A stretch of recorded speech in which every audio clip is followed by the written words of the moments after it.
નમસ્કાર ખેડૂત મિત્રો, સ્વાગત છે ફરી એક આપણી યુટ્યુબ ચેનલની અંદર।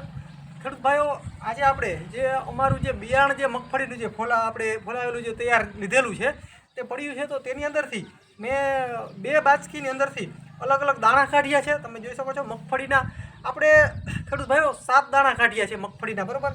હવે આ આપણે 7 દાણા હજી જમીનમાં આપણે જે બિયારણ છે તે અત્યારે ઘરે પડ્યું છે અને હજી વાવેતર કર્યું નથી। તો વાવેતર પહેલાં આપણે આપણું જે બિયારણ છે તે કેટલા ટકા ઉગશે તેની ખાતરી માટે આપણે જે દાણા જે કાઢેલા છે તે મિત્રો વાવશું। આપણે 7 દાણા મિત્રો વાવ્યા છે। હવે આની અંદરથી કેટલા દાણા ઉગે છે ને તે ખાસ જોવાનું છે। આજે આપણે વાવીએ છીએ, 2 દિવસની અંદર આ દાણા છે તે ઉગી આવશે, બરાબર છે। તો દાણા કેટલા ઉગે છે તે ખાસ જોવું જરૂરી છે, કેમ કે આપણે 7 દાણા છે એમાં એક દાણો છે નબળો છે, ઉપરથી ફોલાયેલો છે, તમે જોઈ શકો છો, અને બાકી આ 7 દાણા છે। તો ખેડૂતભાઈ આપણે ઘરે જ ટ્રાય કરીએ છીએ, ત્યાં ટ્રાય કરશું, ત્યારબાદ જ આપણે વાડીએ ખેતરે આપણે વાવશું। તમે જોઈ શકો છો આવી રીતના તમારી જે જમીન સારી હોય તો ત્યાં પણ વાવી શકો, અને કોઈ તુલસીનો ક્યારો હોય ત્યાં પણ તમે ટેસ્ટિંગ માટે વાવી શકો છો।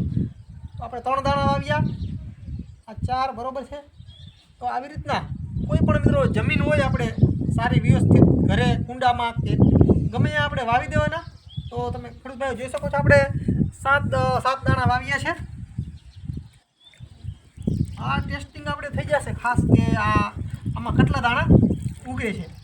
મિત્રો આ દાણા ઉગશે એટલે ફરી વખત આપણે યુટ્યુબના માધ્યમથી ફરી વખત આપણે વિડીયો ઉતારી અને આપણે કહેશું કે કેટલા દાણા ઉગ્યા।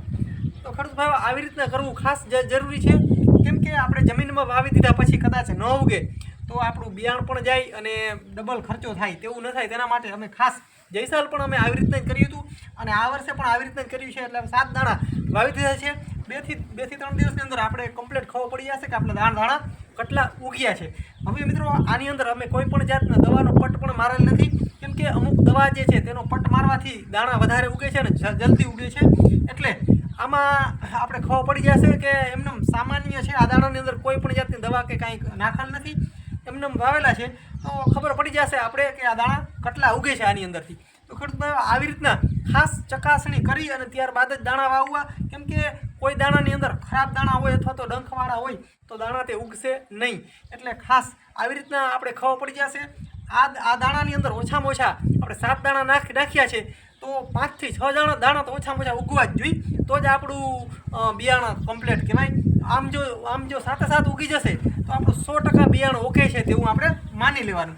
બાકી 6-7 દાણા જો ઉગે તો પણ બિયારણ વાવવામાં વાંધો નમરે, કેમ કે આની અંદર હવે હજી આપણે કોઈ પણ જાતની દવાનો ભેળવી નથી, કેમ કે દવા ભેળવવાથી દાણો જલ્દી ઉગે છે અને બધા ઉગી જતા હોય છે, એટલે આમાં ખાસ આપણે ખબર પડી જશે કે કેટલા દાણા ઉગ્યા। એટલે 2 થી 3 દિવસમાં મિત્રો આપણે ફરી વખત આપણે યુટ્યુબના ચેનલના માધ્યમથી તમને જણાવશું કે કેટલા દાણા ઉગ્યા। તો મિત્રો આવી રીતના આપણે ઘરે બેઠા ટેસ્ટિંગ કરી શકીએ છીએ આપણા દાણાનું, કેમ કે મોંઘું બી આપણે ખેતરમાં વાવી દઈએ અને પછી ફરી પાછળથી ઉગતું નથી, તો આવું ન થાય તેના માટે ખાસ આપણે આ કરીએ છીએ। મિત્રો અમે પણ આનો ભોગ એકવાર બની ગયેલા હતા, એટલે આપણે આ ટેસ્ટિંગ કરીએ છીએ। મિત્રો બસ વિડીયોની અંદર આટલું જ છે, તમે જોઈ શકો છો આપણે આવી રીતના ટ્રાય કરશું, તો તમે પણ આવી રીતના કરી શકો છો।